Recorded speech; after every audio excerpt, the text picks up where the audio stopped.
New tonight, Tehama County has a new set of rules to make sure local leaders as well as community members are on their best behavior at meetings. Plus, the Tyler McCain murder hearing continued today. What a DOJ forensic analyst had to say about the DNA evidence. And progress on the roads in Paradise is slowing things down for some local businesses. We'll have a live report from the Ridge. Covering Northern California. You're watching Action News Now. Coverage you can count on. The Tehama County Board of Supervisors today voted to adopt new codes of conduct following recommendations in the grand jury report released earlier this year. The board adopted a supervisor's code of conduct and a public comment code of conduct. One new rule for supervisors is they must carry out business in an orderly manner, and all individual members must respect the board as a whole. It passed 3-2, with Supervisors Patty Nolan and Rob Burrows voting against the change. I think that we're professionals in what we do is being voted on by the people. People brought us on board through their vote because they believed that we were a good representation. And I believe we need to use our own common sense when it comes to being able to step forward and be professional in that manner. And I don't think that we need to be told what to do when it comes to doing the right thing. The proposed code of conduct regarding public comment became a hot topic, with many worrying that the code would infringe on free speech rights. In response, the board deleted 2 rules from the public code of conduct, including pre-registering to speak at meetings and a rule forbidding criticism of individual people. It passed 3-2. Both of the new codes are available to read online. Yeah, you can just go to our website and check under news links. A judge today rejected Tehama County Supervisor Patty Nolan's objections to the grand jury civil charges filed against her. She is accused by the grand jury of drinking alcohol while attending a board meeting and secretly recording confidential meetings. Nolan claimed that the case should be dropped because the grand jury report did not indicate that at least 12 members voted to pursue the charges. But the judge said that, in fact, 19 of those jurors voted in favor. The judge then asked Nolan if she admitted or denied the charges, and through her attorney, she denied them all. A jury trial was set for October 29th. Tonight, the suspect accused of killing Ronnie Frazier 2 years ago when he was 17 years old has been found guilty of first-degree murder. We have been reporting on this case since it happened in May of 2023 when the now 19-year-old suspect shot and killed Frazier on Myers Street in Oroville. Now, District Attorney Mike Ramsey asked for the juvenile to be tried as an adult in June, but a judge denied that request. Here's a live look at your Tuesday evening from the California Alert Flea Mountain camera. This is Butte County for you, and it's beautiful and blue out there. Beautiful and blue, but the sun is, it's getting lower in the sky at this time of day. And Chief Meteorologist Howie Gordon joins us now, and it was, again, getting warmer out there today, Howie. Yeah, we had some cool weather. I wasn't here to enjoy it, but yes, we are starting to warm up once again. We're at the end, well, not end yet, still mid-September. We should be closer to 90 in the valley this time of year. We went above average. We'll continue to do so for a couple more days. Chester's at 85. That's not too bad. 87 for Paradise, but really throughout the valley, above average in the mid to, some spots even close to the upper 90s. Most part in the mid 90s. Okay, here's what we have for our wind speeds. Not too bad, even coming down a little bit after they increased just a little bit. But here's our moisture levels. We are on the dry side. We know this time of year, very hot and very, very dry. But overall, when we break it down, okay, today we're low, but let's go for tomorrow. Here's our moisture. All right, so, little dry. Wind's not bad. I know we're hot, but still, for tomorrow as well, we'll go with low for significant fire risk potential. We're going to heat up. We are going to see cooler temperatures. We'll talk all about it in a few minutes. All right, thanks, Howie. Today marks day 5 of Tyler McCain's preliminary hearing. He's accused of murdering his wife, Nikki, last year in Shasta County. Action News Now reporter Blake Mayfield takes us into the courtroom. On Tuesday morning, 2 witnesses took the stand during Tyler McCain's preliminary hearing. The first was Louis Brajas, who says he had a sexual relationship with Nikki at the time of her disappearance in May of 2024. Brajas testified that Nikki would often stay at his place after fighting with Tyler. I think the DNA evidence is strong. regardless of the other testimonies coming in. I think they're proving their case. Prosecutors then called in DOJ forensic analyst Carolyn Heitzman. She testified that she found multiple DNA samples on the same bloodied white sheet that was found by authorities in the back of Nikki's Chevy Avalanche last year. She explained that the sheet had 3 knotted corners, each with different person's DNA on it. She added that the blood and hair clumps found overwhelmingly matched the DNA of Nikki. I'm hoping that the evidence is so strong and overwhelming that Mr. McCain will eventually break and lead us to the remains of Nikki McCain, and we can bring her home for her family. Reporting in Reading, I'm Blake Mayfield, Action News Now. The preliminary hearing will continue tomorrow. The Anderson Police Department has fully rolled out body-worn cameras for all officers. Action News Now reporter Jesse Angelo is there live in Anderson and shows us that the chief, Jesse, saying that these cameras are really important.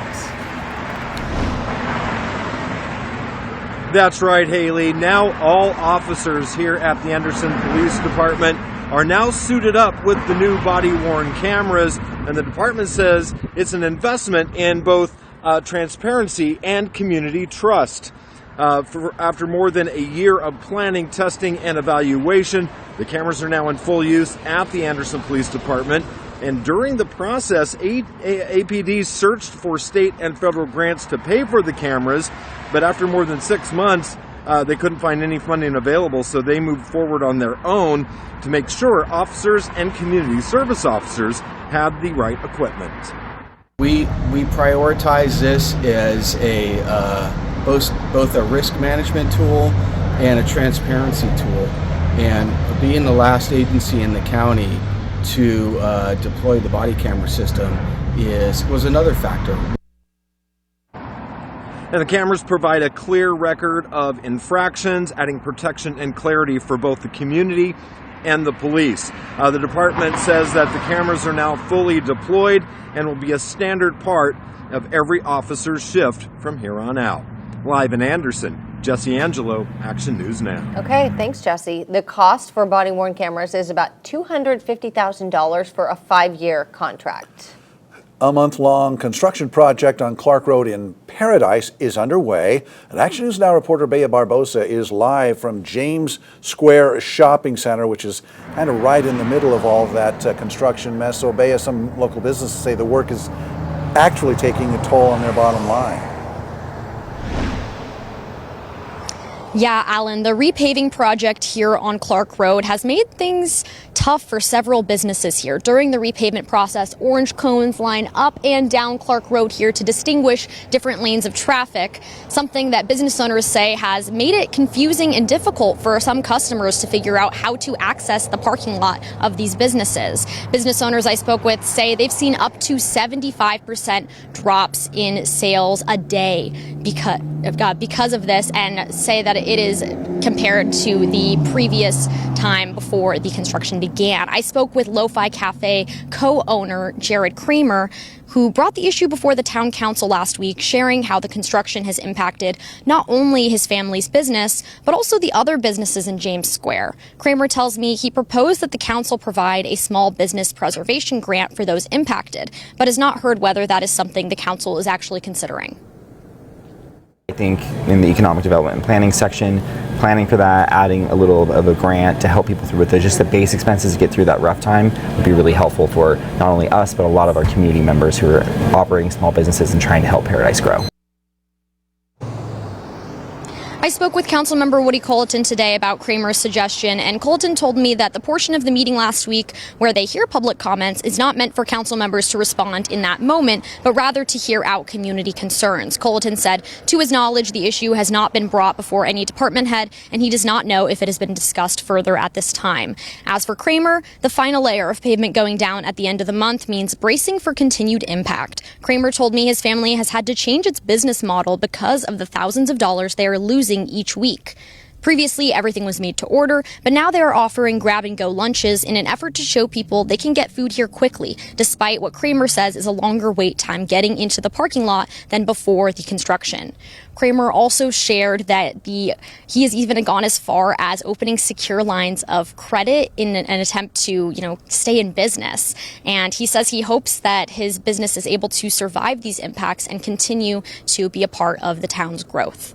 Reporting live in Paradise, Bea Barbosa, Action News Now. Okay, thank you, Bea. Now, the project is expected to continue through mid-October with the final lift of paving on Clark Road scheduled to begin in late September. Well, if you live in Orland, you may have been wondering why you haven't heard the emergency siren recently at the fire department. As Action News Now reporter Shade Poulin found out, there is a simple explanation.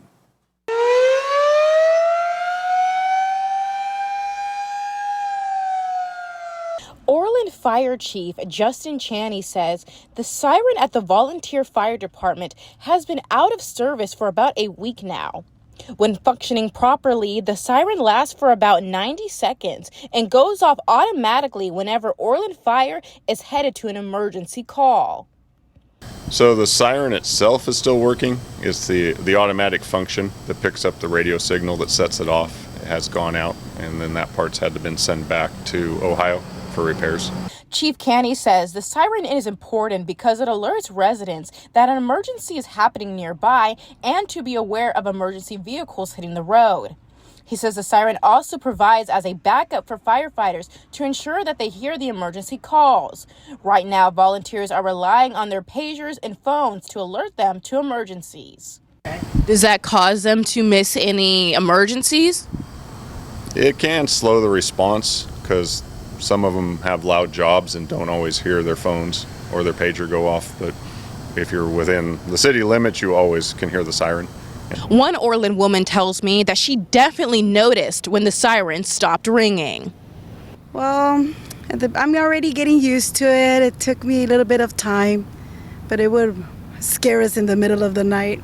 It sounded like if there was an earthquake or we were going to get bombed, but now we know. Okay, so are you glad that the siren is out? Well, not really. So now I'm going to be worried that they're not going to know what's going on, but I guess they also could get their phone calls.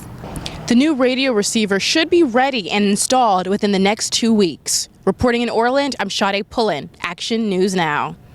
And the cost of the repair, we're told, is only about $250. The man suspected of killing Charlie Kirk has been formally charged with aggravated murder. We'll show you what comes next for Tyler Robinson.